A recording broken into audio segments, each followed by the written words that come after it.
Ako po si Miss Winnie at ito ang ating kwento. Magandang araw sa lahat ng ating tagapakinig at patuloy na sumusubaybay. Ang storyang ating mapapakinggan ngayong araw ay tungkol sa isang tradisyon nating mga Pilipino, ang pagtanaw ng utang na loob sa mga taong tumulong o nakagawa sa atin ng pabor. Sa storyang mapapakinggan natin ay mas mamumulat tayo sa katotohanan na sa pagtanaw ng utang na loob ay may mga labis na naaapektuhan. Kagaya na lang ni Jea, anak siya ng isang OFW. Pero mas mahirap pa ang buhay niya kaysa sa ilang kamag-anak nila na wala namang trabaho at nakaasa lang sa ama ng dalaga. Bago natin simulan ang kwento, nais ko lang ipaalala na iba't iba ang paraan ng pagtanaw ng utang na loob. May nakakabuti at nakakapagpasaya, pero meron din namang naiisang tabi o napapabayaan. Halina kayo at samahan niyo akong alamin kung alin ba sa dalawa ang naranasan ni Jea. Anong oras na? Hanggang ngayon nakahilata ka pa? Ang kapal talaga ng pagmumuka. Akala yata niya prinsesa siya? Naku naman! Naalimpungatan si Jea nang marinig na naman ang sigaw ng kanyang tiyahin. May kasama pang mga kalderong nagkakalansingan. Kaya naman dali-dali siyang bumangon kahit pa nga masama ang pakiramdam. Mabilis niyang iniayos ang kanyang higaan. Nang maiayos na yon, patakbo siyang lumabas ng kanyang kwarto na dating bodega. Sa kanyang paglabas ay nasalubong niya ang pinsan niyang si Alan. Pupungas-pungas pa ang binata, pero ngumiti ito pagkakita sa kanya at bumati. Magandang umaga, Insan. Magandang umaga po, Kuya Alan. Pasensya ka na sa ingay ni Mama ha. Mukhang hindi natupad ang pangarap niyang maging rapper, kaya dito na lang sa bahay nag-iensayo. Si Kuya Alan talaga. Mamaya niyan marinig tayo ni Tia. Paniguradong yari na naman tayong dalawa. Ako ang bahala kay Mama. Napangiti na lang si Jea, tsaka inaya ang pinsan na sabay na silang magpunta sa kusina kung nasaan si Felisa, ang tiyahin ng dalaga. Pagdating nila sa kusina, nakaabang na pala sa kanila ang ginang, nakataas ang isang kilay at nakapamewang pa. Paasik na sinigawan na naman niya si Jea. Ano Jea? Araw-araw na lang bang ganito? Kung hindi pa ako magbubunga nga at magdadabog ay hindi ka babangon? Aba, nakakalimutan mo yatang nakikitira ka lang. Ma, wag naman po kayong ganyan kay Jea. Kung hindi naman po tayo tinutulungan ni Tito Gio, hindi tayo magkakaroon ng sariling bahay. Kung tutuusin nga. Huwag kang sumabat. Wala namang pakialam si Kuya sa kanya eh. Pasensya na po, Tia. Masama lang po ang pakiramdam ko kaya tinanghali ako ng gising. Panay ka na lang dahilan. Abay kumilos ka na. Ihanda mo ng komedor para makapag-almusal na. Ang kupad-kupad. Nakayukong tumalima si Jea. Kaagad naman siyang tinulungan ni Alan. Magkasama silang nagtungo sa komedor dala ang mga pinggan, baso, kutsara at tinidor. Pagdating doon ay kaagad nilang inayos ang mesa. Habang ginagawa yun ay tinapik naman ni Alan sa balikat ang dalaga. Pagpasensyahan mo na si Mama, Insan ha. Lagi na lang ikaw ang pinag-iinitan. Pinakiusapan ko naman na siya eh. Kaya lang. Ayos lang po kuya. Normal lang naman po kay Tia Feli yun eh. Malakas lang po siguro talaga ang boses niya. Kahit pananay ko yun, hindi naman maganda ang tratong pinapakita niya sa'yo. Ako ang nahihiya eh. Lalo na daddy mo nagpatayo ng bahay na to. Kahit pa nga kay Mama to nakapangalan, mas may karapatan ka pa rin. Regalo po ito ni Daddy kay Tia Feli. Kayo po kasi ang nag-alaga sa akin. Ay naku, masyado ka lang mabait. Kung nagkapalit siguro tayo ng sitwasyon, baka matagal na ako sumagot kay Mama. Nakakarindi kaya ang pagsigaw niya araw-araw. Hayaan mo na po. Matapos ang kanilang usapan, ay muli silang bumalik sa kusina at kinuha naman ang mga niluto ni Felisa. Nang umaga na yon, sabay-sabay silang tatlo na nag-almusal. Pagkatapos kumain, ay hinugasan na rin ni Jea ang mga maruruming gamit. Tsaka pa lang siya naligo at nag-ayos para sa pagpasok sa trabaho. Bago umalis ay kinaugalian na niyang magpaalam sa mag-ina. Tia Feli, Kuya Alan, pasok na po ako. Hay nako, siguraduhin mong uuwi ka na kompleto ang sahod mo ha? Ma naman. Sige na Jea, mag-iingat ka ha. Walang imik na umalis ng bahay si Jea. Pero kahit nakalabas na siya, ay naririnig pa rin niya ang pagtatalo ng mag-ina. Mahinahon at maayos ang boses ni Alan, pero panay ang sigaw ni Feli. Napabuntong hininga na lang ang dalaga at ipinagpatuloy na ang paglalakad papunta sa bahay ng matalik niyang kaibigan. Matapos ang mahigit 10 minuto ay narating na niya ang bahay ni Sunny, ang matalik na kaibigan ng dalaga. Sunny! Hoy! Deklabo! Halika na! Mahuhuli na ako sa trabaho! Hindi naman nagtagal ay lumabas na ang isang matangkad na lalaki. Nakasuot siya ng uniforme pang eskwela, pero mas kapansin-pansin ang makintab na labi niya. Ano na naman bang ayos yan, bakla ka? Mas makapal pang lip shiner mo sa akin, oh. Kaloka ka? Vesh, alam mo naman yan lang ang pwede kong gamitin sa school. Naku, kung hindi nga lang ako masisita, magre-red lipstick ako eh. Ikaw talaga?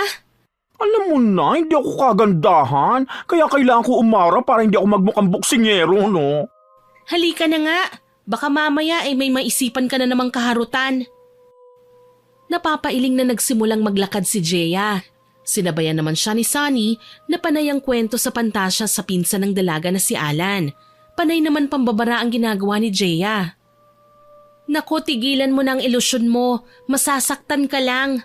Ayos lang na masaktan ako. Alam ko namang hindi mo ako pababayaan. Isa pa, nangangarap lang naman na Kes na magugustuhan niya ako. Hay nako, wala talagang makakaawat sa'yo, no? Bilisan na nga lang natin. Naman, ako pa ba? Saka mga ngarap na nga lang ako, lilimitahan ko pa ba? Oo na po. Magkasama silang naglakad papunta sa may sakayan ng jeep. Pagdating doon ay naghiwalay na sila ng tinahak na daan. Kumaliwa si Sunny at kumanan naman si Jeya. Ilang minuto lang ang lumipas, nakarating na si Jeya sa pinagtatrabahuhan niyang hardware shop. Dinatnan niya ron ang ilan sa mga kasama niya sa trabaho. Bumati lang siya at saka nagpunta sa isang parte ng shop. Doon ay kinuha niya ang task list niya. Isa-isa niyang binasa yon. Ilang sandali pa ay nagsimula na siyang magtrabaho. Sa araw-araw ay gano'n ang sistema ng buhay ni Jeya. Nagsusumikap siya para makaipon. Isang gabi, pauwi nun si Jeya. Nasa kanto na siya malapit sa bahay ng kanyang tiya. Nang bigla na lang siyang tawagin ni Felisa. Jeya! Halika! Napalingon naman si Jeya sa gawin ng isang tindahan. Nakita niya ron ang kanyang tiyahin na kumakaway-kaway pa. Nag-aalangan man, humakbang siya palapit sa tiya niya. Nang makalapit na siya, kaagad na inilahad ni Felisa ang kanyang palad. Napatingin naman si Jeya sa paligid nila. Nakatingin ang lahat ng tambay sa tindahan. Tila nag-aabang sa maaaring mangyari. Tiya, pwede po bang sa bahay na lang? Bakit hindi pa rito? Parehas din naman yun eh. Kaya ibigay mo na at bibili ako ng soft drinks ko. Pero tiya... Aba, pinapahiya mo ba ako? Ang kapal talaga ng mukha mo. Wala kang utang na loob. Hindi ka man lang marunong magkusang abot na lang. Pinapakain kita sa araw-araw. Pinasisilong sa bahay namin. Tapos ipapahiya mo ko? Tiya, hindi po ganun ang ibig kong sabihin. Pwes ibigay mo na. Nangangawit na ako. Napayuko na lang si Jeya at kinuha sa kanang bulsa ng pantalon niya ang perang kinita niya sa loob ng 1 linggo. Matapos maiabot yon ay nagpaalam na siyang uuwi. Hindi naman siya inimik pa ni Felisa. Bagkus ay nakikipagtawanan na ang ginang sa may-ari ng tindahan. Malungkot na bumuntong hininga na lang si Jeya. Parang ang lahat ng lakas niya ay naubos. Pagdating sa bahay ni Jeya, inabutan niyang nagluluto si Alan. Nalalanghap niya ang mabango at masarap na amoy. Kaya kahit malungkot siya ay napangiti na rin siya. Ang bango-bango naman ang niluluto mo, Kuya Alan. Nandito ka na pala. Saktong-sakto. Malapit nang maluto ang paborito mong bistek. Sige na, magpalit ka na muna ng damit mo. Opo kuya, para maihanda ko na rin po ang hapag. Kumilos ka na, malapit na to. Nagmamadaling nagtungo si Jeya sa kanyang maliit na kwarto. Nagpalit lang siya ng pambahay at kaagad na lumabas. Sakto naman kapapatay lang ng kalan ni Alan, kaya magkatulong nilang inayos ang mesa. Ilang sandali pa dumating na si Felisa. May dalang soft drinks na paborito ng ginang. Lumipas pa ang mga araw. Mas napapadalas ang tawag ng ama ni Jeya. Magkaganon pa man ay halos hindi siya kinakausap ng Ginoo. Tanging ang tiyahin lang ng dalaga ang kinakausap. Kagaya na lang ng gabing yon. rinig na rinig sa buong bahay ng ginang ang hagulgol niya. Kuya Gino, ginawa ko naman ang lahat para sa anak mo eh. Talagang tamad lang siya. Hindi maasahan dito sa bahay. Ang galing pang magsasagot. Tapos kapag inutusan ko naman sinisimangutan ako. Ganon ba? Pasensya ka na kapatid. Hindi ko alam na ganyan lalaki ang anak ko. Mabait at masunurin naman siya nung bata pa siya eh. Pero nagbago talaga siya nang mamatay ang asawa ko at nag-abroad ako. Hindi ko na alam kung paano ko patitinuin ang batang yan. Naku, kung hindi ko nga lang pamangkin ang batang yon, baka sinupalpal ko na ang bibig kapag sinasagot-sagot ako. Maiba nga pala ako, malapit na ang bayaran ng kuryente. Ubus na rin ang grocery namin. Sa 25 pa ang sahod ni Alan eh. Magpapadala ako bukas. Abutan mo na lang si Jeya. Magkanong ibibigay ko sa kanya? Bahala ka na kung magkano matitira. Tawagan na lang kita ulit bukas kapag naihulog ko na.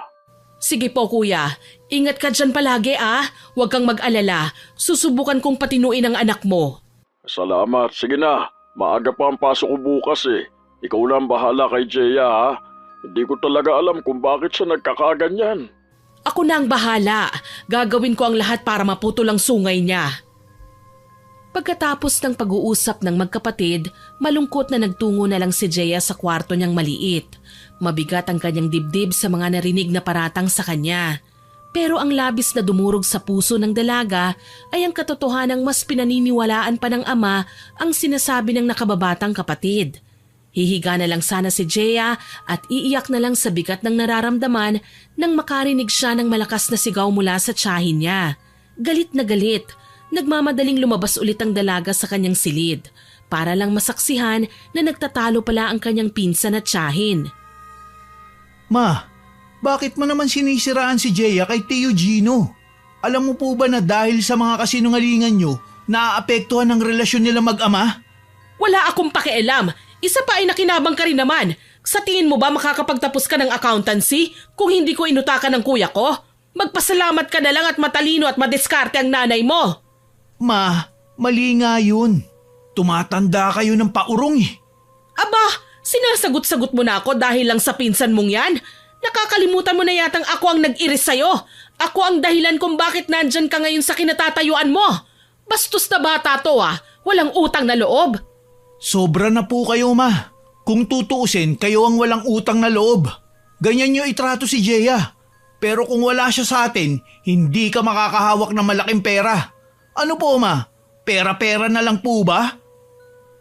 Isang malakas na sampalang iginawad ni Felisa kay Alan. Hindi na umimik ang binata, bagkus ay iiling-iling na lumabas siya ng bahay nila. Habang si Jeya naman napanood ang lahat ng pangyayari ay napatakip na lang ng kanyang bibig dahil sa gulat. Hindi inakala ng dalaga na ipagtatanggol siya ng ganoon ng pinsan. Kinabukasan ng hapon, habang nag-aayos si Jeya ng hapagkainan nila, nilapitan siya ng kanyang tiyahin na si Felisa. Mataray na inabutan siya ng ginang ng pera. Oh, pinabibigay ng daddy mo. Salamat po. Napatingin si Jeya sa 300 ibinigay ng tiyahin niya. Hindi na bago yun sa dalaga, sapagkat kahit noon pa man, hindi lalagpas sa 500 ang inaabot ng tiyahin niya sa tuwing nagpapadala ang kanyang ama. Pilit ang ngiting nagpasalamat na lang siya. Isang matalim na irap naman ang isinukli ni Felisa at saka siya muling binungangaan. Dalian mo ang kilos mo! Nagugutom na ako! Ang bagal-bagal! Opo, Tia Feli. Maiba ako. Nakauwi na ba ang Kuya Alan mo? Hindi pa po eh. Subukan ko po siyang tawagan. Baka po kasi nag-OT na naman. Sige, lalabas na muna ako. Hintayin na natin ang dating ng kuya mo. Ganun nga ang nangyari. Kumain na lang sila nang dumating na si Alan. Nang gabi ring yun, tumawag ang ama ni Jeya sa kanya. Wala sanang plano ang dalaga na sagutin yun, pero alam niyang kabastusan bilang isang anak ang dedmahin ng ama, kaya mabigat ang loob na sinagot niya ang tawag. Hello po, Dad? Anak, umaamin ka nga kay Daddy. Nagre-rebelde ka ba? 18 ka na pero hanggang ngayon pasaway ka pa rin. Maniniwala po ba kayo sa akin kapag sinabi ko na hindi totoo ang lahat ng sumbong sa inyo ni Tia Felisa? Sinasabi mo bang sinungaling ang Tia Feli mo? Anak naman, ang laki ng utang na loob natin sa tiya mo. Kung hindi dahil sa kanya, walang mag-aalaga at magbabantay sa'yo. Naiintindihan mo ba? Hindi po kayo naniniwala sa akin. Bakit niyo pa ako tinawagan? Hindi ko na alam kung anong gagawin ko sa'yo, Jeya. Ilang taon na tayo hindi nagkakasama. Tapos laging ganito naririnig ko tungkol sa'yo. Alam mo bang hiyang-hiya ako sa mga pinaggagawa mo? Dinadaan ko na nga lang sa pagtulong sa mga bills dyan para hindi sumama ang loob ng tiyahin mo. Pampalubag loob. Kaya sana naman magtino ka. Wala akong ginagawang masama. Bakit po ba hindi kayo naniniwala sa akin? Paano ako maniniwala sa'yo? Lagi mong pinalalabas na sinungaling ang tiyahin mo. Bakit ba ako nagkaanak ng ganito? Kung wala na po kayong ibang sasabihin, ibababa ko na po ang phone. Magpapahinga na po ako at may pasok pa po ako bukas ng maaga. Pag-isipan mo mabuti ang mga sinabi ko sa'yo. Sige na, bukas. Hindi na tinapos ni Jeya ang sinasabi ng kanyang ama. Pinutol na ng dalaga ang tawag at pag-uusap nila. Pagkatapos nun ay pabagsak na humiga siya sa kama niyang may katigasan. Ang luhang kanina pa niya pinipigilan ay hinayaan na niyang dumaloy. Pigil pa ang bawat paghikbi niya para hindi marinig ng mga kasama niya sa bahay. Lumipas pa ang mga araw.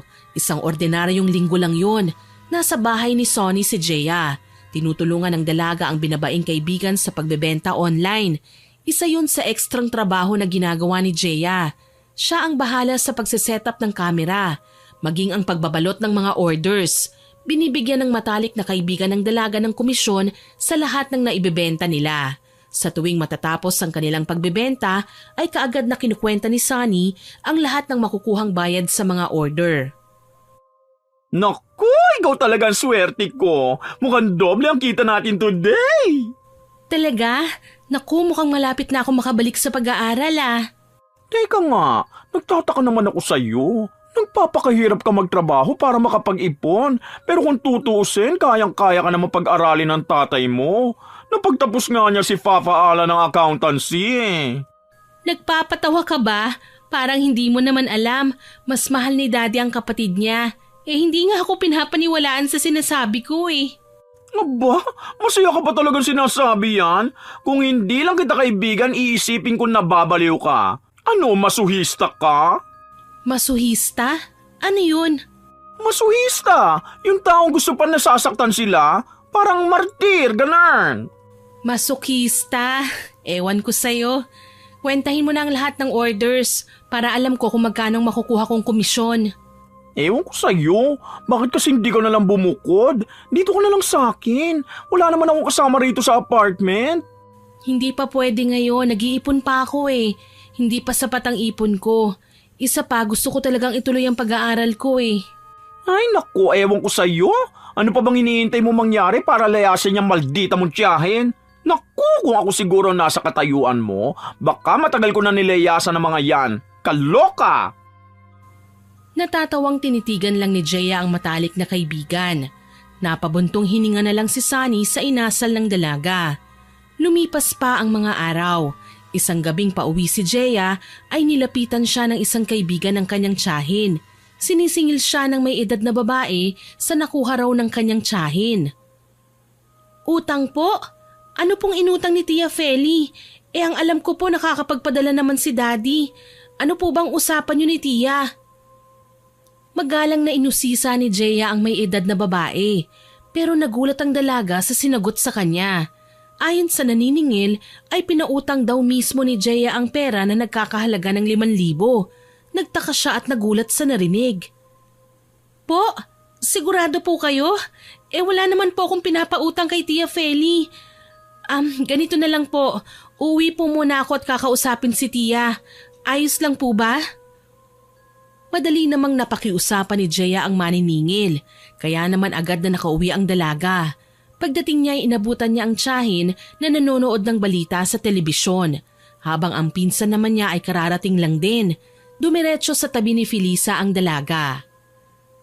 Tia, pwede po ba tayong mag-usap? Ano ba yon? Kitang nanonood ako ng balita Storbo. Sabihin mo na lang ang sasabihin mo. Tia, nilapitan po ako kanina ni Aling Magda. Sinisingil niya po ako. Anong pakialam ko? Problema mo na yan. Gagawa ka ng kalokohan tapos kakausapin mo ko? Tiya, ang sabi po niya sa akin, may nahiram daw po kayo sa kanya na 5,000. Bakit po akong sinisingil niya? Ah, si Magda? Hayaan mo na yon. Bakit po akong sinisingil niya? Ang gulo-gulo mo! Hindi ko maintindihan ang pinanonood ko. Ano ba talagang pinuputok ng butsi mo? Tiya, alam niyo pong hindi ganun kadaling makahanap ng 5,000. Saan po ako kukuha ng pambayad na hiniram niyo?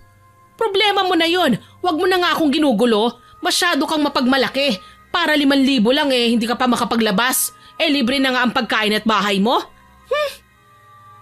Hindi nakuha ni Jaya ang paliwanag ng tiyahin tungkol sa sinisingil sa kanya, kaya wala na siyang nagawa pa. Naglakad na lang siya papasok sa kwarto niya. Dala ang isiping saan kukuha ng perang ibabayad doon na hindi naman niya nahawakan.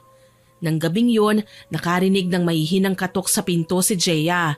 Mabilis naman niyang pinagbuksan yon. Bumungad sa kanya ang pinsang lalaki na si Alan. Kuya Alan, bakit po? Narinig ko kanina ang usapan niyo ni Mama sa sala. Narinig niyo po pala. Huwag mo nang isipin yun. Ako na makikipag-usap kay Aling Magda. Ako na rin ang bahalang magbayad. Hindi mo naman obligasyon Gusto ko lang sanang humingi sa'yo ng tawad.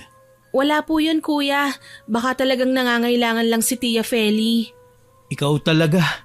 Masyado kang maunawain. Kaya ka nang aabuso Kahit na mama ko pa siya, alam ko ang tama sa mali. Kaya hindi ako tatayo lang at papanooring gumawa ng mali sa'yo si Mama. Pasensya ka na talaga ha. Sanay naman na po ako, kuya Hindi dapat kasanayan ng ganyan. Naaabuso ka na Kaya kung may kailangan ka, magsabi ka lang kay kuya, okay? Salamat po, Kuya Alan. Sige na, magpahinga ka na. Huwag ka na mag-isip-isip ha. Ako na ang bahala. Buong akala ni Jaya ay matatapos na ang problema niya. Pero ilang araw pa lang ang lumipas ay may naniningil na naman sa kanya. Sinisingil ng mga ito ang nahiram ng tiyahin niyang si Felisa. Siya na naman ang ginamit para makahiram. Nagkataon pa na wala si Alan at nasa team building. Sa pangyayaring yon, hindi na napigilan pa ng dalaga ang kanyang sarili. Hinarap niya ang kanyang tiyahin. Tia Feli, ano na naman po bang ginawa niyo? Bakit nangutang na naman kayo? Ako na naman po ang pinain niyo Alam niyo namang magkano lang ang sinasahod ko araw-araw. Bakit niyo po ba ginagawa sa akin to? Ano po bang kasalanan ko? Aba, nagmamalaki ka na? Ano ngayon kung ginamit ko ang pangalan mo? Alam mo ba na simula nang dumating kayo sa buhay ni Kuya Gino, nagkandamalas-malas na siya? Mayaman na sana kami kung hindi niya nabuntis ang malandi mong ina. Bawiin niyo po ang sinabi niyo. Hindi malandi ang mami ko. Nagmamahalan sila ni Daddy. Isa pa po, hindi pa ba sapat ang natatamasa niyo sa kanya ngayon? Ako nga na anak niya, napabayaan niya para sa inyo Tapos pagsasalitaan niyo ang mami ko ng masama. Tinatanggap ko po ang trato niyo sa akin, pero wag na wag niyo pong sisiraan ang mami ko. Ah, ganon Hindi inaasahan ni Jaya ang biglaang paghablot ni Felisa sa mahaba niyang buhok. Pinagsasampal pa siya ng ginang. Hindi tinigilan ng tiyahin ng dalaga. Panay lang siya salag sa ginagawa ng may edad na babae. Hindi pa nakontento si Felisa. Nang mapaupo na si Jaya ay pinagsisipapan niya. Hindi malaman ni Jaya kung gaano katagal siya binubugbog ng tiyahin. Ang alam lang ng dalaga, masakit na ang bawat parte ng katawan niya. Nang matapos ang pananakit sa kanya, pinalayas pa siya ng ginang. Wala kang utang na loob! Lumayas ka rito! Lintik kang bata ka! Ipapaalam ko sa daddy mo ang pambabastos mo sa akin! Wala kang utang na loob! Ang kapal ng mukha mo! Lumayas ka! Umiiyak at masakit man ang buong katawan ay nagmamadaling umalis si Jaya. Patakbo siyang lumayo sa bahay ng kanyang tiyahin. Pinagtitinginan din siya ng lahat ng madadaanan niya. Nang sa hindi inaasahang pangyayari ay natisod siya sa isang nakausling kahoy. Kaya dumausdos siya paharap. Sa pagkakadapa niya ay mas naramdaman niya ang pananakit ng katawan. Marami man ang nakakita sa nangyari ay walang lumapit sa kanya para tulungan siya. Batid ng dalaga na takot manghimasok ang mga ito. Kaya kahit pa nananakit ang kanyang katawan, pinilit niyang makatayo at kahit makaupo man lang. Nang makaupo na si Jaya, naalala niya si Sunny. Kaagad na tinawagan ng dalaga ang matalik niyang kaibigan. Ilang ring pa lang ay sumagot na kagad sa kanya ang kaibigan. Hello, Besh? Napatawag ka? Hindi nakasagot si Jaya. Tanging paghagulgol lang ang nagawa ng dalaga. Nataranta naman ang nasa kabilang linya. Ano nangyayari sa'yo? Nasaan ka? Pupuntahan kita. Nasa labasan ako, besh. Sunduin mo ko, please. Diyan ka lang, pupunta ako. Huwag mo ibababa ang tawag, ha? Naintindihan mo ba ako? Tumango si Jeya na akala mo ay nasa harap lang niya ang kausap. Ilang minuto pa ang lumipas ay nagkita na sila. Nataranta pa si Sunny nang makita si Jeya na nakasalampak at nakayuko sa gilid ng daan.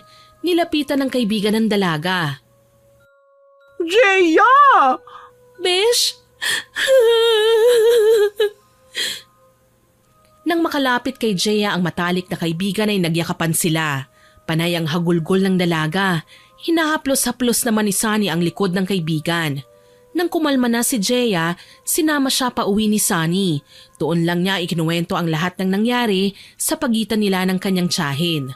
Galit at naiinis, yan ang reaksyon ng kaibigan. Ang kapal talaga ng taba ng tiyahin mo. Umabot na yata ang kalyo sa mukha niya. Grabe, sa kanya pa talaga nang galing na wala kang utang na loob? Hindi ba siya yun? Naku, kung hindi lang masamang pumatay, baka matagal nang bumulagtay ang tiyahin mo. Pagod na ako, besh. Sinubukan kong intindihin pero ang hirap pala. Ay, huwag kang tanga. Ikaw nga ang dapat na maintindihan nila. Isa pa, hindi ka naman pariwara. Kung tutusin, sobrang bait mo. Tanga ka nga lang talaga. Alam ko yon pero sila lang ang pamilya ko eh. Kaya nga ako nagtitiis eh. Wala naman pakialam sa amin ni Daddy ang pamilya ni Mommy. Gaga, anong tingin mo sa akin, pet? Akala ko ba para magkapatid na tayo? Ay, hindi pala pwede. Kasi si Fafa Alan ang future husband ko. Panay ka naman kalokohan eh. Pinapatawa lang kita. Alam ko naman na kahit ganyan na nangyari sa'yo, ibabalik ka pa rin doon kapag sinundo ka ni Fafa Alan. Chus ka rin eh, sarap mong krompalin. Alam mo ko ako sa'yo, hindi na ako babalik sa impyernong yon. Dumito ka na lang sa akin. Dalawa naman ang kwarto ng apartment ko eh. Hindi rin kita gugutumin. Basta mag-share ko sa food. Ako nang bahala sa bills. Ano? Sa ngayon hindi ko pa alam, magulo pa ang utak ko. Alam mo yung gusto ko na parang hindi. Ewan ko sa'yo. Mukhang kulang sa pagkaalog ang utak mo. Gusto mo alugin ko para naman magising ka na? Gosh! Hindi ko talaga alam kung bakit nagpapakatangan ka sa pagkapit sa pamilyang hindi ka naman tinatrato ng tama. Naku, nanggigigil ako. Pasensya ka na sa akin ha, pero sabi nga nila love hurts. Love hurts mo mukha mo. Kung ako lang, baka matagal nang bumula ang bibig ng tiyahin mo. Baka nga naninigas na yun kung ako naging pamangkin niya eh. Ay naku, makapagtimpla na nga ng kape. Tumataas ang dugo ko sa iyo. Pasensya ka na talaga sa abala, besh. Lukaret, alam mo namang ako si Darna. Kung kailangan ko lumipad para iligtas ka, gagawin ko. Diyan ka na nga, magdadrama ka na naman eh. Nang maiwan si Jeya sa sala ay sakto namang tumunog ang kanyang cellphone.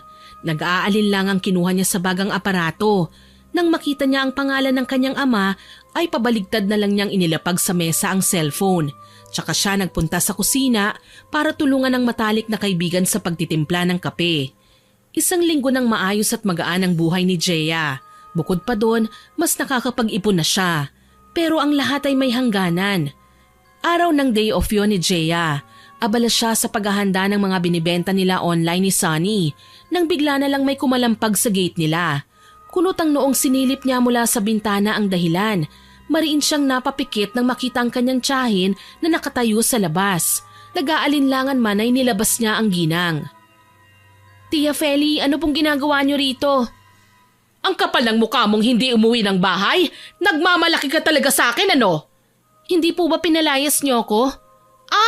Kaya pinabayaan mo ng obligasyon mo sa bahay. Bayaran mo ko. Ibigay mo sa akin ang bayad sa ilang araw na paggamit mo ng kuryente at kinain mo sa bahay.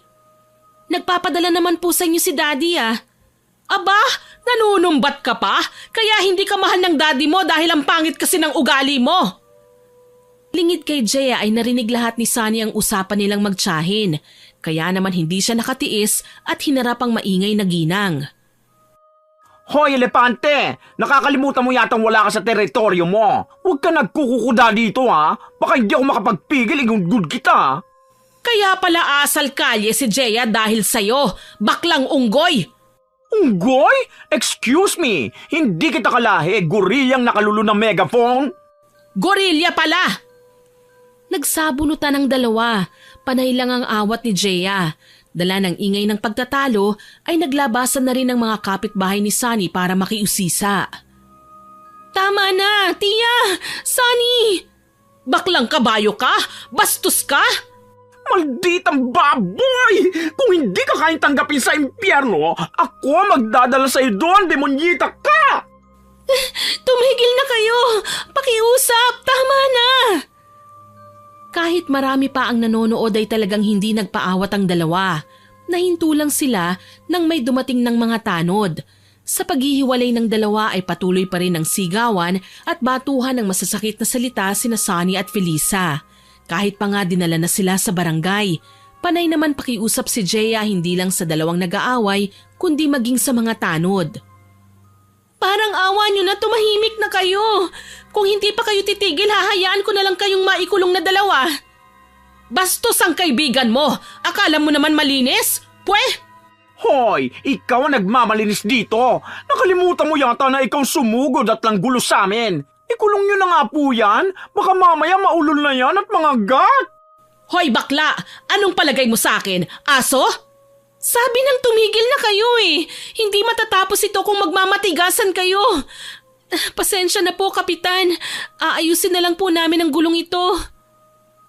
Napapailing na lang ang lahat ng taong nasa loob ng barangay. Panay naman ang irapan ng dalawang magkaaway. Dala na rin ang pakiusap ni Jeya sa kanila, pinaalis na silang tatlo. Pero bago sila maghiwa-hiwalay ay nagbanta pa si Felisa.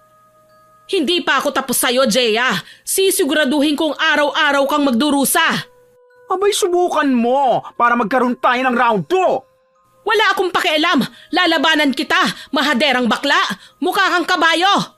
Mukha ka namang cactus. Tumigil na kayo, please. Pinagtitinginan na tayo. Hindi ba kayo nahihiya? Jeya, humanda ka sa daddy mo. Sisiguraduhin kong makakarating sa kanya ang ginawa niyo sa akin. Nang makaalis na si Felisa, ay nagpakawala ng isang malalim na buntong hininga si Jeya. Habang si Sunny naman, pinagkrus pa ang mga braso na may kasama pang pag-irap. Pasensya ka na, Sunny. Nadamay ka pa sa gulo ng buhay ko. Tsahin mo lang naman ang magulo eh. Isa pa, choice ko naman makipagbuno sa tsahin mong hippopotamus. Ikaw talaga? Halika na nga, umuwi na tayo. Lulutuan na lang kita ng masarap na pagkain. Ano bang bet mo? Parang gusto ko ng banana Q mamaya. Ang sarap nun. Sige, gagawan kita ng banana Q mamaya at titimplahan pa kita ng iced coffee. Ay, bet ko yan. Simula ng araw na yun, araw-araw nang nag-iiskandalo si Felisa sa harap ng bahay ni Sunny. Minsan pa nga ay inawat ang ginang ng kanyang anak. Isang gabi, kumakain ng matalik na magkaibigan ay napag-usapan nila ang ginagawa ni Felisa. Alam mo, hindi ko talaga maintindihan kung ano bang gusto ng tsahin mo. Lumayo ka na nga nang pinalayas ka niya, pero hindi ka pa rin niya pinatatahimik. Kaya nga hindi ko na maintindihan. Pinapadalhan pa rin naman sila ni Daddy. Nalilito na nga ako Nung nasa kanila ako, galit na galit siya. Ngayon namang wala na ako ron, ganun pa rin. Ang gulo talaga ng utak ni Tia Feli. May sayad yata yung tsahin mo Lakas ng amats. Sarap ibaw ng buhay ang kurong-kurong. Pati buhay mo tuloy nagulo. Ay, bumalik na lang kaya ako ron. Gaga ka talaga. Ayos lang sa akin na magulo araw-araw. Kesa naman nakikita ko minamaltrato ka ng bruhildang yun, no? Alam mo, ang laki ng pasasalamat ko sa Diyos kasi binigyan niya ako ng kaibigang mabait. Ay, hindi lang ako mabait. Maganda rin ako. Kaya swerte ka talaga. Pero swerte rin ako sa'yo, no? Ikaw ang lucky charm ko sa negosyo. So patas lang tayo. Parehas tayong blessed. Seryoso, Besh. Salamat talaga.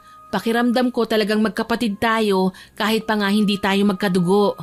Well, sister in heart tayo. Bahagyang gumaan ang pakiramdam ni Jeya dahil sa pag-uusap nilang yon ng matalik na kaibigan. Kaya binura niya sa kanyang isip ang ideyang bumalik na lang sa poder ng kanyang tiyahin. Pero nagbago yon ng isang pangyayari. Gabi ng Sabado yun, katatapos lang kumain ng matalik na magkaibigan. Malakas ang ulan sa labas ng bahay. Sinamahan pa yun ng malakas na hangin at walang humpay na pagkidlat na may kasamang pagkulog. Nawalan na rin ng kuryente. Balak sana nilang sa sala na matulog nang makarinig sila ng malakas na pagtawag mula sa labas. Sabay pa silang napadungaw sa may bintana. Pareho silang nataranta nang makita ang basang-basang binata na si Alan. Kuya Alan? Hala! Ay, si Papa Alan ko! Umaakit na yata ng ligaw sa akin! Panay ka kalokohan. Sandali at papapasukin ko muna si Kuya Alan. Sige, magpapaganda na muna ako. Napapailing na lang si Jeya sa tinuran ng matalik na kaibigan. Nagmamadaling kinuha na lang niya ang isang may kalakihang payong at patakbong nilabas ang pinsan. Inanyayahan niya ang pinsan na pumasok. Pagpasok pa lang nila sa loob, sinalubong na sila ni Sunny na may dalang tuwalya. Ano ba nangyari sa'yo, Papa Alan? Ito, magpunas ka na muna para hindi ka lamigin. Salamat, Sunny. Pasensya na kayo kung naabala ko ang pagpapahinga nyo Kailangan ko lang makausap sandali si Jeya. Ouch! Akala ko pa naman akong dinalaw mo. Kinikilig pa naman ako. Pero ayos lang. At least nasilayan ko ang poging mukha mo. Magtitimpla na nga muna ako ng kape para mainitan ng tiyan mo. Hindi ka pwedeng magkasakit. Puro ka talaga kalokohan. Sige na, Besh.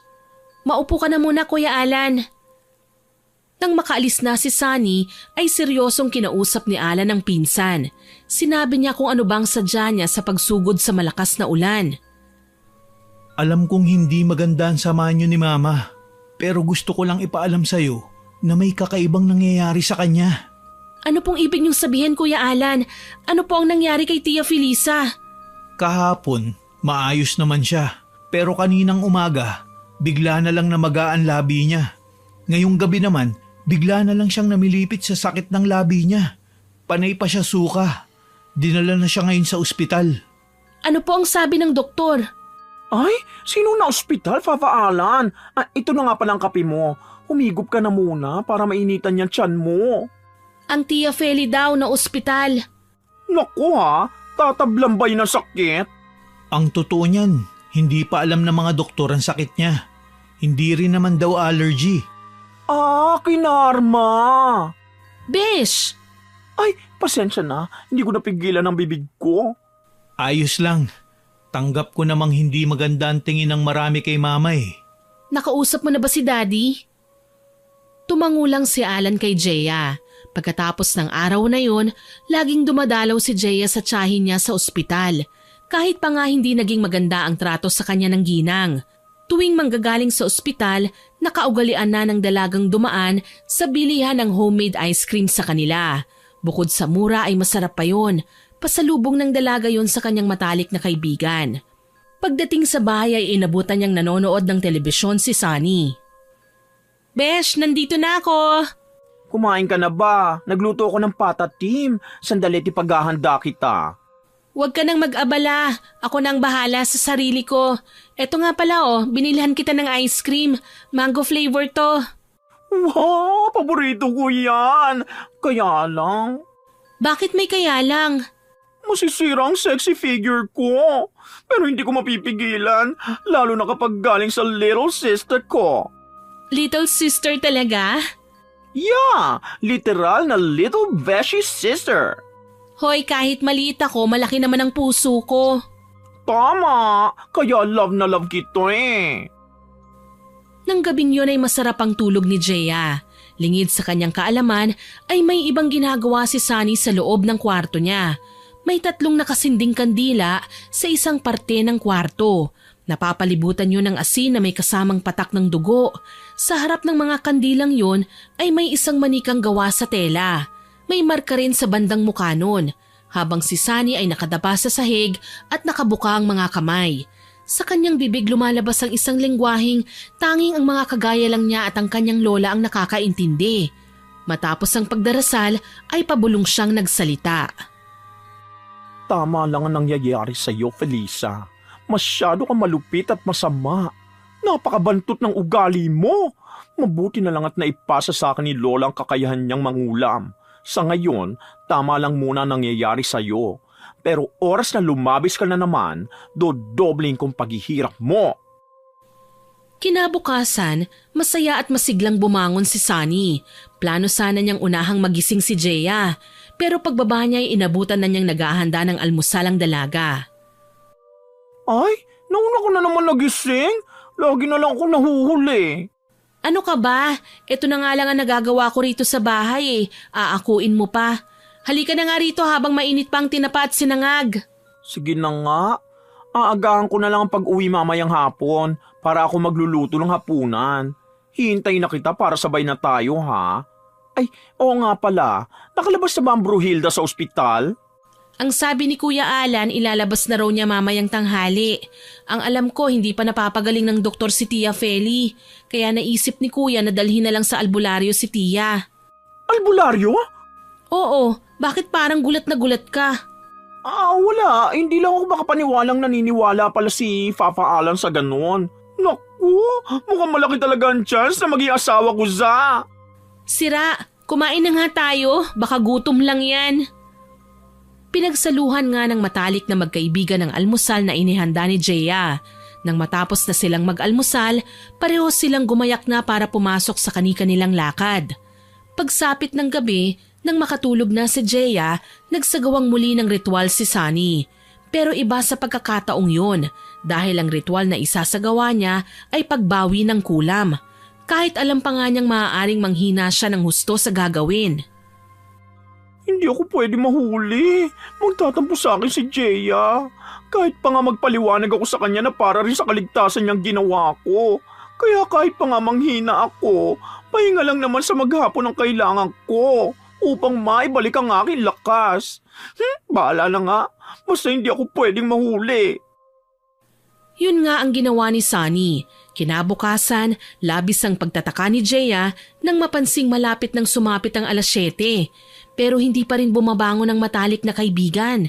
Kaya naman pinuntahan na ng dalaga sa silid ang kaibigan. Doon niya napag-alamang may sinat pala si Sunny. Bes, hindi ako makakapasok ngayon. Masama ang pakiramdam ko. Ganun ba? Sige, aakyatan na lang kita ng pagkain mo. Inumin mo rin ang iiwan kong gamot ha. Naku, baka tatrangkasuhin ka. Gusto mo bang samahan na lang kita? Magpapaalam na lang muna ako sa boss ko. Hindi na, Bes. Carry wells ko to. Nakalimutan mo yatang ako si Darna. May sakit ka na nga, panay ka pa kalokohan. Hintayin mo ko, kumain ka ha? Hindi na hinintay pa ni Jeya ang sasabihin ng kaibigan. Bumaba na siya at kumuha ng pagkaing iaakyat para kay Sunny. Inilagay pa niya yon sa Tupperware. Nang maihanda na niya at sa kanya lang pinatong ang lahat sa isang plastic na tray. Inilagay niya rin doon ang gamot para sa lagnat at sakit ng katawan. Naghanda rin ng dalaga ng tumbler na may kalakihan. Nilagyan niya yon ng tubig.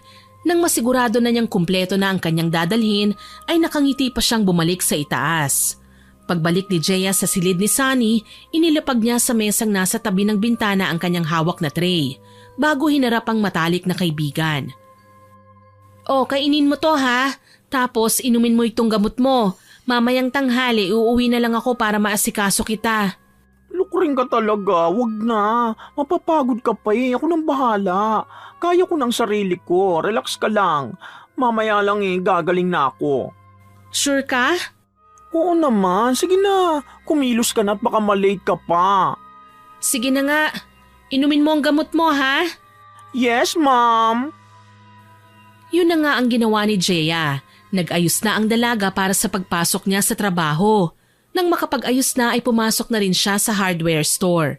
Habang ang naiwan namang si Sunny ay bumangon na at kinain ang inihanda ng matalik na kaibigan. Sa maghapon ay nagtrabaho si Jeya. Nagpaalam rin siya sa boss niya na maaga siyang uuwi. Pinayagan naman siya ng kanyang amo. Nang sumapit na ang uwian ni Jeya, dumaan na muna siya sa palengke. Bumili siya ng prutas para sa matalik na kaibigan at tiyahin. Balak din kasi ng dalagang makibalita sa pagpapaalbularyo ng ginang. Kaya dadalawin niya muna ang tiyahin at pinsan bago umuwi. Nang makabili na si Jeya ay pinuntahan na niya ang tiyahin. Hindi pa man siya nakakapasok sa bahay ay rinig na niya ang malakas na boses ng tiyahin. Pero tuwa ang naramdaman ng dalaga. Masaya siya kasi magaling na ang tiyahin.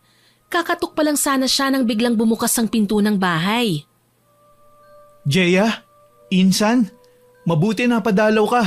Bala ko pa lang sanang ibalita sa iyo ang resulta ng pagpapatingin namin sa albularyo eh. Ano po bang sabi ng albularyo? Palipad hangin daw. May nagalit siguro kay Mama. Alam mo naman kasi ang tabas ng dila niya eh. Naku, huwag kang maingay kuya, baka marinig ka ni Tia Feli. Alan, sino bang kausap mo dyan? Halika na at kumain na tayo. Nandyan na po. Ay Ma, may bisita ka po. Naunang pumasok si Alan, kasunod niya si Jeya. Malaki ang ngiti nilang dalawa na nagtungo sa komedor. Nang makita naman siya ng tiyahin, ay napaangat naman ang kilay ng ginang. Aba, nakakaalala ka pa pala. Binilhan ko po kayo ng prutas. Maganda po ito para sa kalusugan nyo. Ang bait talaga ng pinsan ko. Naku, pabida. Baka kaya ka nandito, dahil hindi ka na kayang palamunin ng sulsulera mong kaibigan. Ma, dinalaw ka na nga po eh. O baka naman nagpapalakas ka lang dahil may kailangan ka sa daddy mo. Sabihin mo na lang, hindi mo na kailangang magpanggap pa. Tia Feli, wala naman po akong ganong iniisip. Gusto ko lang po kayong dalawin at dalhan ng prutas. Naku, tigilan mo nga ako, Jeya. Hindi mo ako madadaan sa ganyan. Baka nga ikaw pang nagpalipad hangin sa akin eh. Ikaw lang naman ang lagi kong inaaway. Ma, wag ka naman pong ganyan. Hindi niyo po ba alam na si Jeya ay araw-araw na pinupuntahan ka sa ospital? Wag naman po sanang pagbintangan si Jeya. Wala akong pake. Di ba ang sabi mo dadalhan mo lang ako ng prutas? Naibigay mo na. Pwede ka nang umalis. Baka hindi ako makapagpigil kalad ka rin pa kita palabas. Sige na po. Aalis na po ako. Mauna na po ako Kuya Alan, Tia Feli. Pasensya na po sa abala. Ihahatid na kita kahit hanggang sa labasan lang. Ngumiti lang si Jeya bago naglakad palabas ng bahay. Nakasunod sa kanya si Alan. Nang makalayo na sila sa bahay ni Felisa, ay panay naman ang hingi ng tawad ni Alan sa inasal ng kanyang ina. Pasensya ka na talaga, Insan ha. Hindi ko talaga maintindihan si Mama eh. Bakit hindi niya makita ang kabutihan ng puso mo? Hayaan niyo na po Kuya Alan. Naiintindihan ko naman po si Tia eh. Baka kailangan pa niyang magpahinga, lalo na't ilang araw siyang nasa ospital. Hindi rin. Lagi ka na lang niyang pinag-iinitan eh. Mabait ka lang talaga. Kanino pa ba ako magmamana? Di sa'yo. Pero Jeya, salamat talaga. Kahit ganun ka itrato ni Mama, mahal mo pa rin siya. Siyempre, pamilya tayo eh. Oh, nandito na po tayo sa labasan. Malapit na naman po ang bahay ni Sunny mula rito eh. Balik ka na po ron sa bahay. Baka naghihintay na si Tia para sa hapunan niyo. Sige, mag-ingat ka sa pag-uwi ah. Minsan dadalaw ako sa inyo ni Sunny. Ngumiti lang si Jeya sa pinsan niya bago naglakad pa uwi sa bahay ni Sunny. Ilang minutong lakaran lang ay narating na ng dalaga ang bahay ng matalik na kaibigan. Dinatnan niyang naghahain si Sunny ng kanilang hapunan, kaya nagmamadaling binaba niya ang kanyang bag at inagawang ginagawa ng matalik na kaibigan. Besh, ano bang ginagawa mo? Dapat ay nagpapahinga ka lang.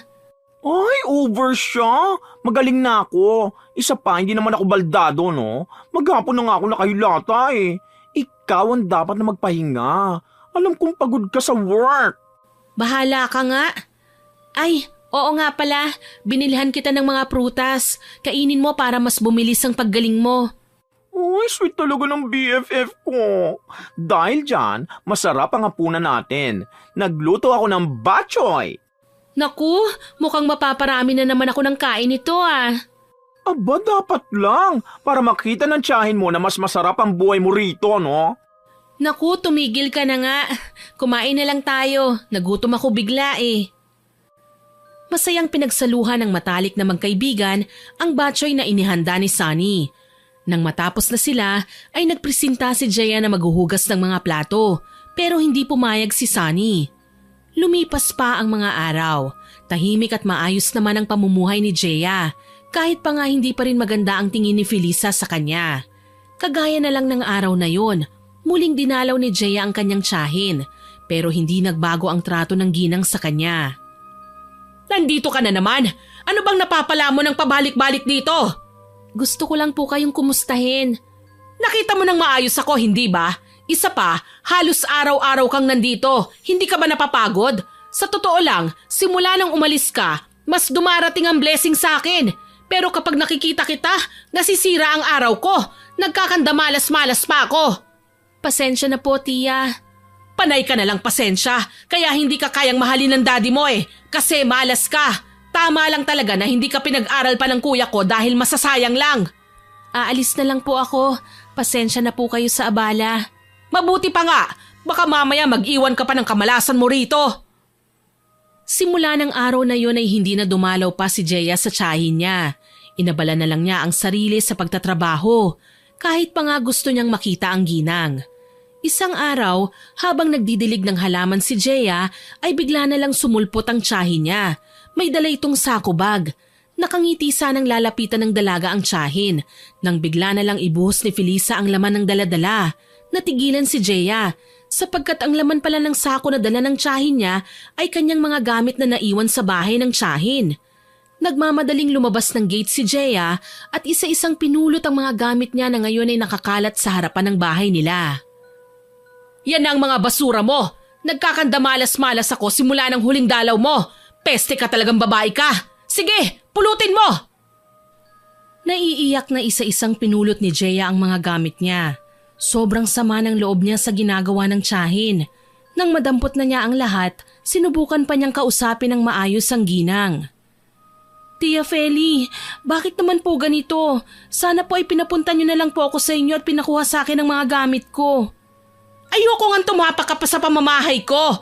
Malas ka nga Nag-iwan ka pa ng kamalasan mo sa bahay. Oh, eto pa pala. Mula naman sa bag na dala ni Felisa, inilabas niya ang isang photo frame. Nanlaki ang mga mata ni Jeya nang makita yon. Parang bumagal ang oras ng mga sandaling yon. Kitang-kita ng dalaga kung paano persahang ibinagsak ng ginang ang larawan ng kanyang ina.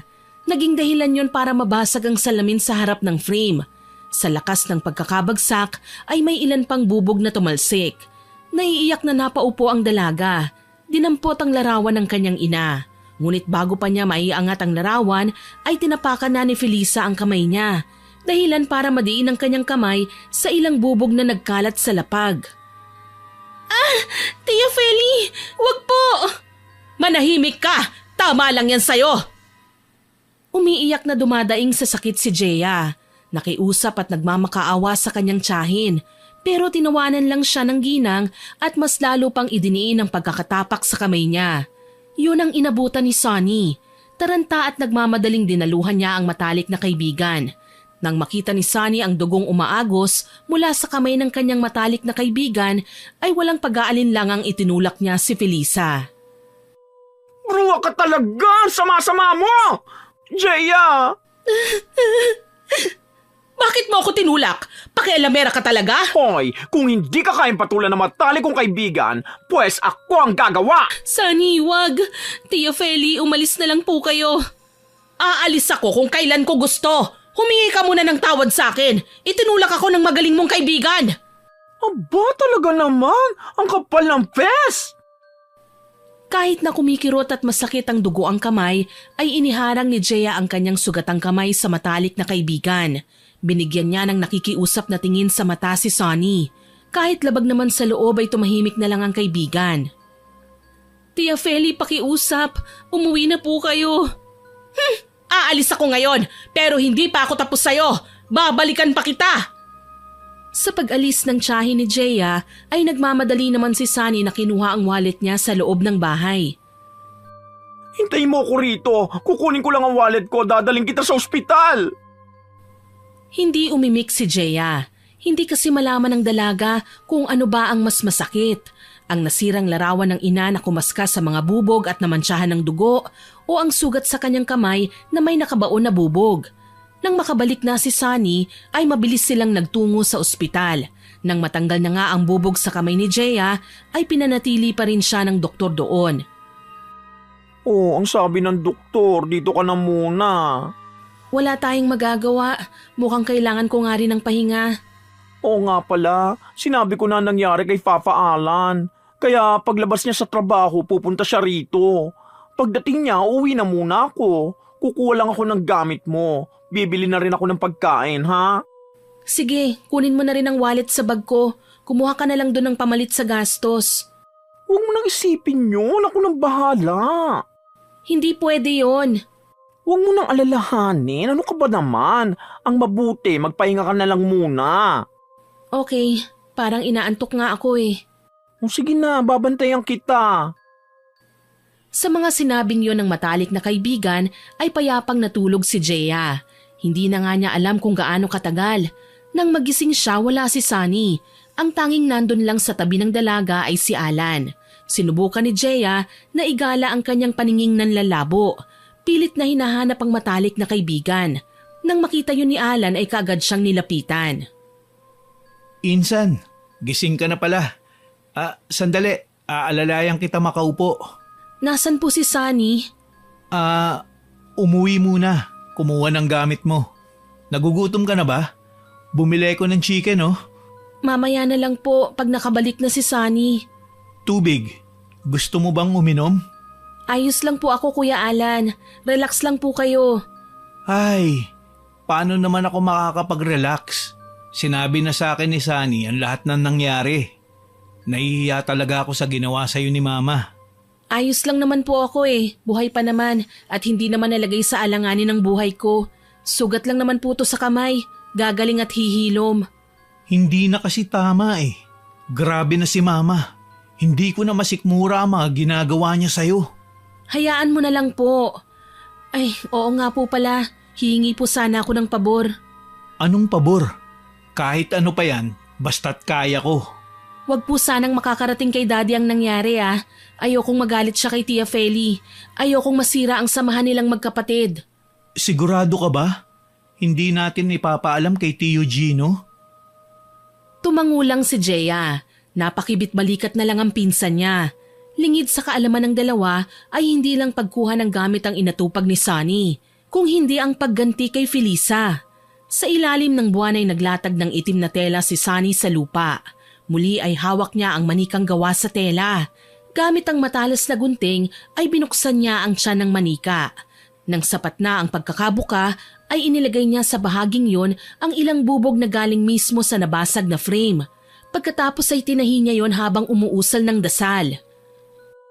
Ang manikang ito ay magsisilbing katawan mo, Felisa. Pagbabayaran mo ang bawat kalupitang ipinadama mo sa kaibigan ko. Sisiguraduhin kong mararamdaman mo ang dobling sakit. Tinatawagan ko ang aking mga ninuno. Ako ay inyong basbasan. Iparamdam ang bawat hinagpis at luha sa taong aking pinarurusahan.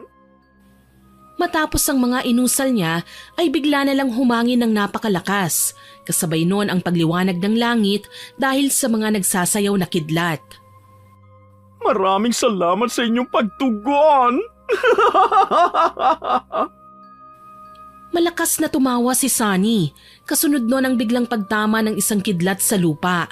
Mas lalong nasiyahan ang binabae dahil doon. Nang matapos na siya, ay kaagad siyang nag-asikaso ng mga gamit ni Jeya na dadalhin niya sa ospital.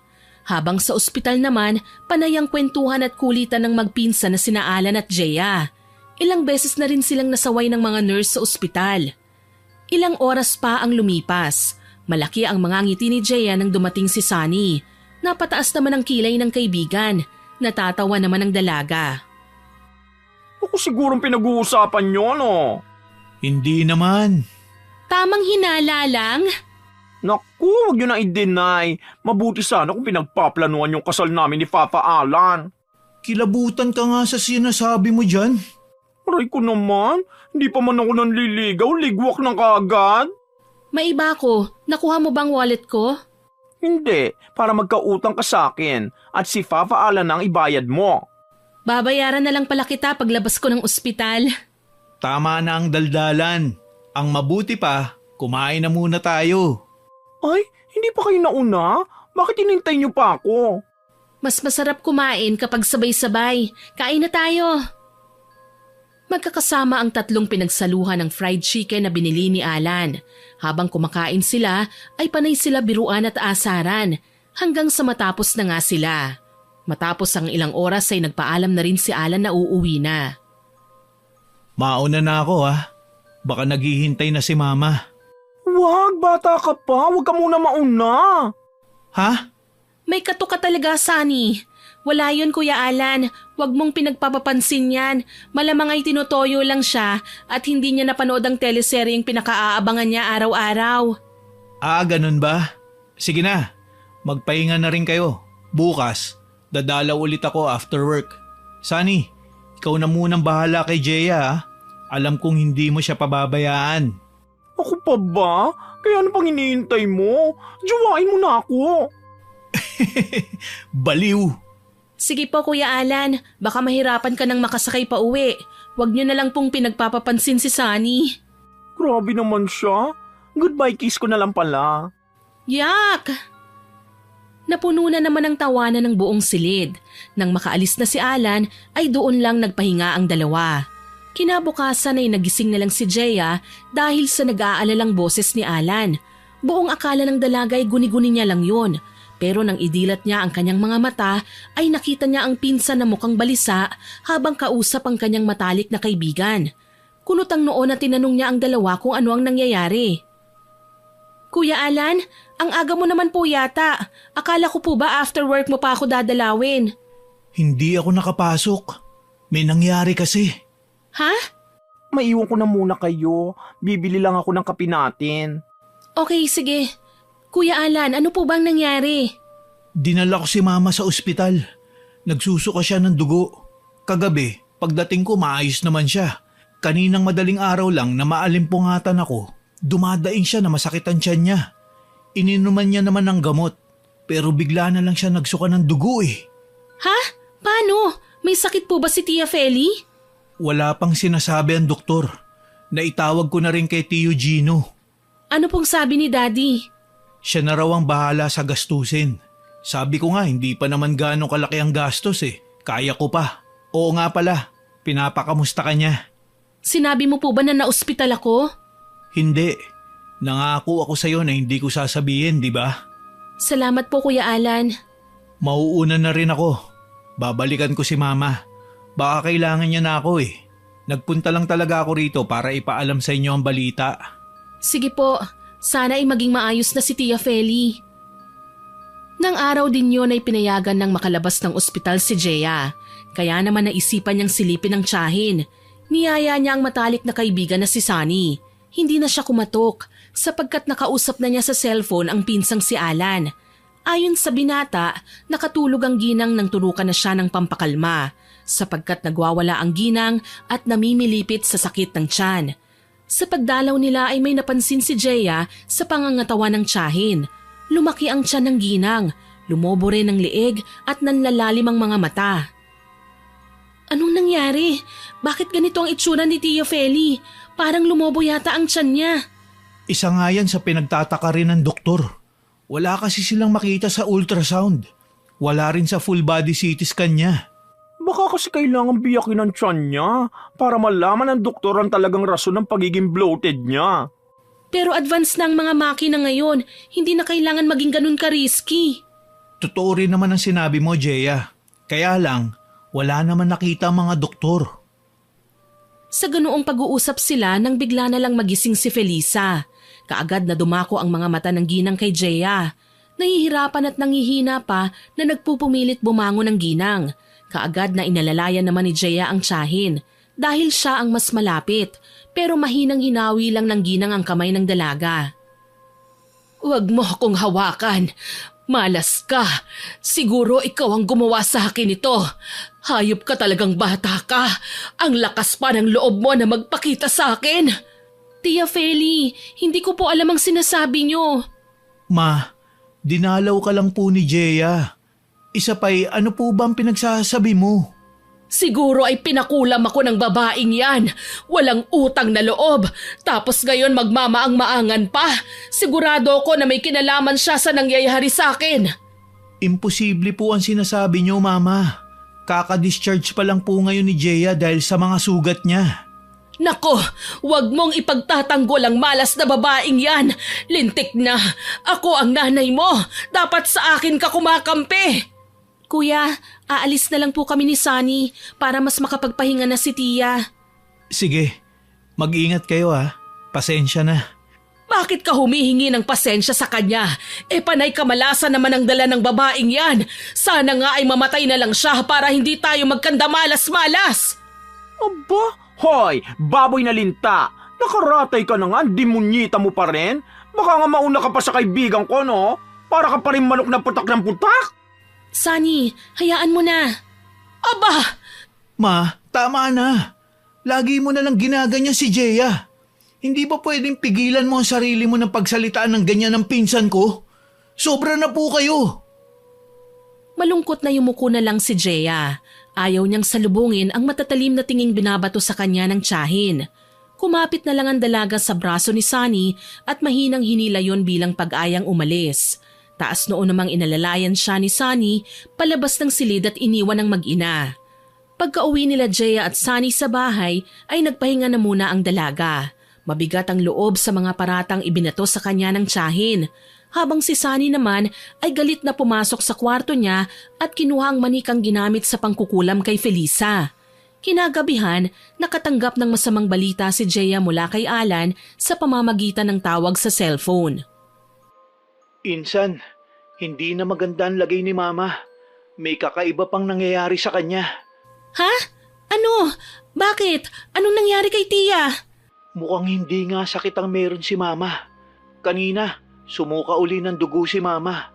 Pero ang kakaiba ron, kasamang lumabas sa suka niya ang kalahati ng kanyang dila. Paano nangyari yun? Posible bang basta na lang sumama ang dila niya sa suka? Ang sabi ng mga doktor, baka aksidente niyang nakagatan dila.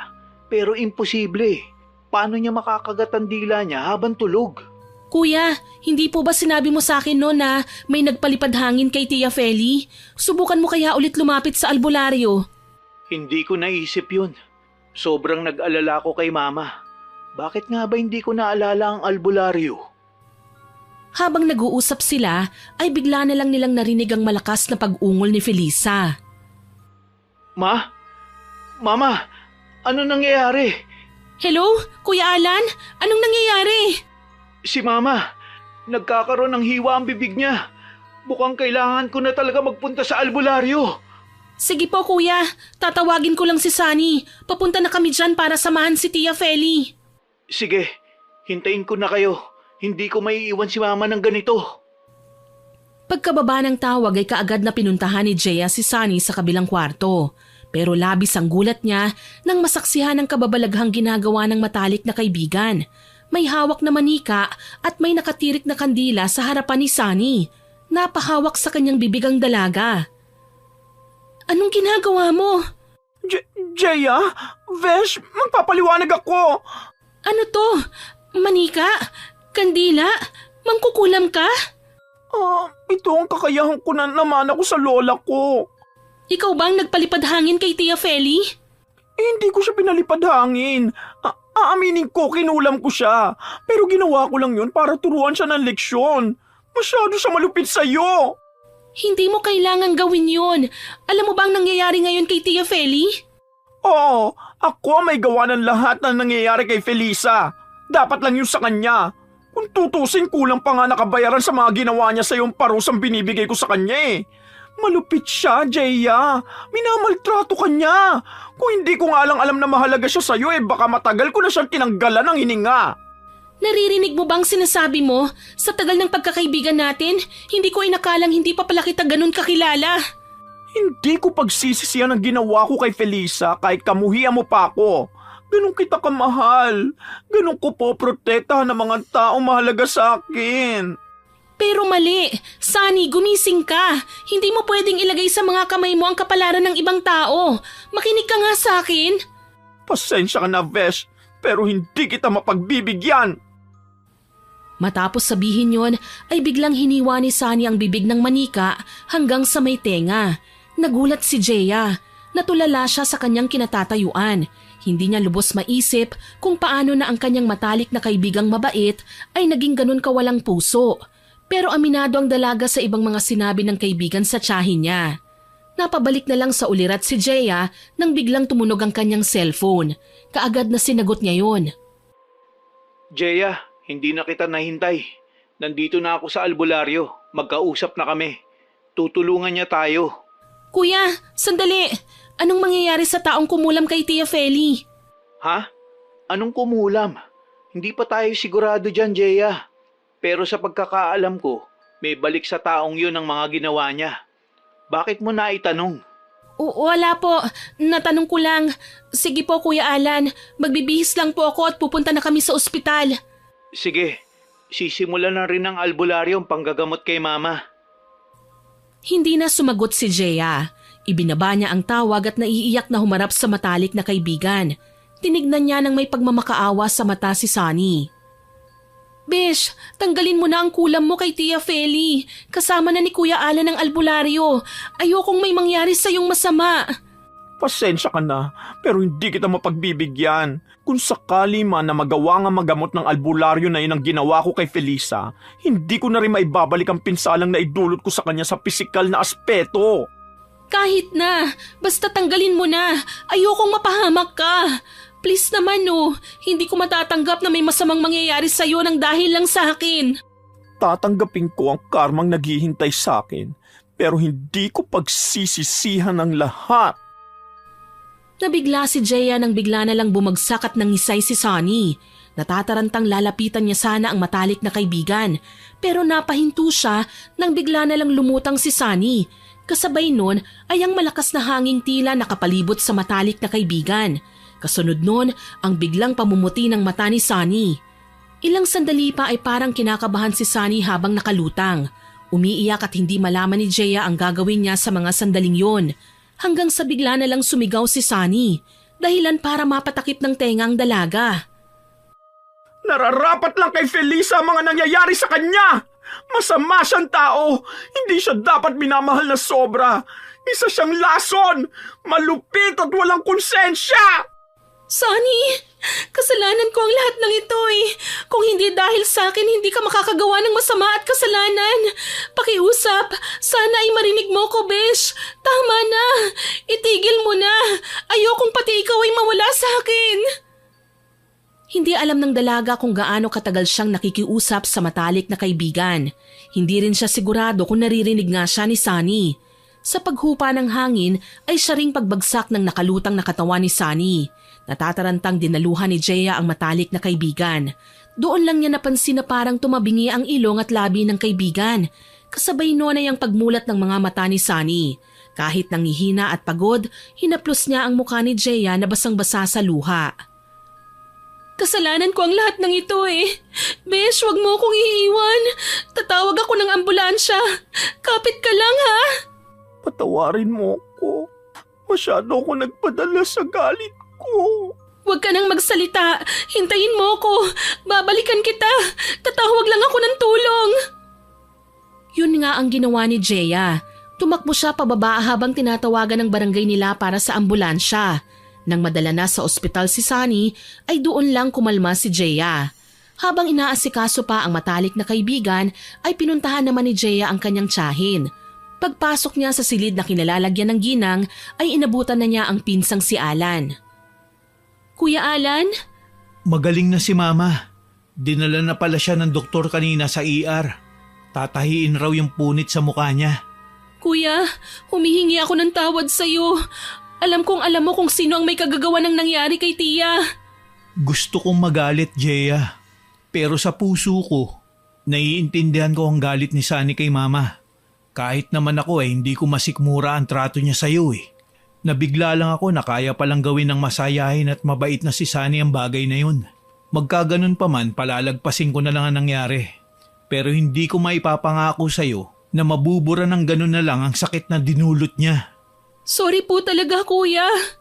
Tumigil ka na nga ng kakahingi ng tawad. Wala ka namang kasalanan. Baguhin mo ang ugali mong yan. Huwag ka na masyadong mag-alala. Magiging maayos na rin si Mama. Sana, ganun din si Sunny. Lumipas ang mga araw. Nakalabas na ng ospital ang tiyahin ni Jeya. Maayos na ang lagay ng ginang. Ngunit hindi na ito nakakapagsalita pa. Magkaganon pa man ay naging maayos na ang samahan nilang magtiyahin. May mga kilos din ng ginang na ngayon lang nito ginawa. Isa na ron ang tuwing dumadalaw si Jeya ay mainit na yakap ang sinasalubong niya. Naging okay na rin ang samahan ng mag-ama. lalo na nang malaman ng Ginoo ang sinapit ng anak niya sa sarili niyang kapatid. Sa ngayon ay bumabawi na siya sa pagkukulang kay Jeya. Habang si Sunny naman ay patuloy na inaalagaan ni Jeya. Tumabingi man ang ilong at labi niya, lubos pa rin ang pagmamahal ng matalik na kaibigan sa kanya. Si Jeya naman ay nag-aral ng muli. Tinulungan siya ng kanyang ama. Pag wala siyang klase ay nagbebenta pa rin siya ng mga panindang produkto ni Sunny. Sa ngayon ay lubos na ang saya ng dalaga. Hindi man naging maganda ang mga naunang yugto ng buhay niya, ay may maganda namang nangyayari sa kasalukuyan niya. Nabuo ang pagmamahalan nila ng kanyang tiyahin habang patuloy pa rin ang pagmamahal sa puso nila ng matalik na kaibigan. Sa buhay natin, may maganda at pangit tayong nararanasan. Magkaganon pa man ay nasa ating mga kamay pa rin ang desisyon kung paano natin yun ipagpapatuloy o puputulin. Kagaya na lang sa ating kwentong napakinggan. Malupit man sa atin ng ibang tao, dapat ay wag nating kalilimutan kung sino ba talaga tayo. Sapagkat oras na makalimutan natin ang ating mga sarili ay walang magandang mangyayari. Lagi rin nating tandaan na ang isang pagkakamali ay hindi kayang itama ng isa pang pagkakamali. Hanggang dito na lamang po at salamat po sa pagbabasa ng kwento ko. God bless po sa ating lahat. Sana po ay nagustuhan niyo ang aking ibinahaging kwento. Pero bago ko po tapusin ito, hindi ito makukumpleto ng walang shoutout. Shoutout po kay Annie Classic 19 from Hong Kong, kay Irene Flores, kina Katrina at Athena, kay Amelita Makalinaw, kay Mercy Aninyon, kay Nanay Gina Vlogs, kay Marian Delta Fuente. Shoutout din po kay Ma'am Nerissa Molina na nag-birthday. Belated happy birthday po, Ma'am.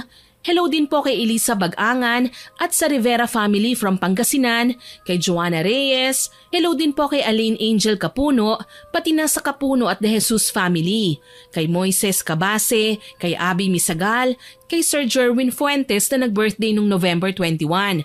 Belated happy birthday po, sir. Shoutout din po kay Jessa Doreen, kay Nerissa Apigo from Japan, kay Lenny Nicolas, kay Carlo John Nomat, kay Angie Herrera, kay Ana May Baclayo, kay Sir George Ativo at sa dalawa niyang apo na sina Ashira Tyler at Ariana. Hello din po kay Sir Rodrigo Gonzales, kay Hannah Cruz from Kuwait, kay Cherry Mokbang AMSR, kay Ma'am Celestina Sigwa, kay Lady Sweet, kay Sheng Kabutahe na nag-comment sa Manloloko na Kusinera upload. Ang sabi po niya, sana hindi na nandamay ng ibang katrabaho niya dahil may pamilya din sila. Kung galit ka doon na lang sana sa may kasalanan sa'yo. Tama po kayo, ma'am. Kaya nga po sa huli na-realize niyang may kulang pa rin sa puso niya kahit nakapaghiganti siya. Salamat po sa pagkukomento ng saloobin. Shoutout din po kay Robelie Solivio, kay Luisa Principe, kay J. Mark Fragata at sa girlfriend niyang si Giselle Ibarreta, kay Melvin Averion at sa Monay Calios Bakery, pati na sina Rachel Angeles, Eugene at Kuya Jojo. Salamat po sa inyo dyan sa pakikinig. Sarapan po niyo ang mga tinapay niyo dyan, ha? Hello din po kay Cesang Primo, kay Marie Rose from Cebu, kay Ruben Isip, kay Teresita Reville, kay Elisa Arocha, kay Arlene Torquisa at sa pamilya Gomer Canyaveral, kay Natalie Canyaveral, kay Nash Fahilan at Sean Fahilan. Shoutout din po kay Joy Cadusale na nag-birthday noong November 21. Belated happy birthday po, ma'am. Kay Nika Jean Perez, kay RKJ The Adventures at kay Apple Felicia. Maraming salamat po sa lahat ng nakinig at nagkomento. Abangan pa rin po ninyo sana ang mga susunod nating upload, ha? At huwag kalilimutang mag-subscribe, like, share and comment sa kwento natin. Para po mabilis niyong makita kung may bago tayong upload, pindutin niyo lang po ang notification bell para mabilis niyo itong makita. Aasahan ko pa rin po ang inyong suporta, ha? Ang goal po natin ay maka 100k subscribers tayo, kaya sana po ay tulungan ninyo ko. Muli, ako po si Miss Winnie na nagpapasalamat sa inyong walang sawang pakikinig.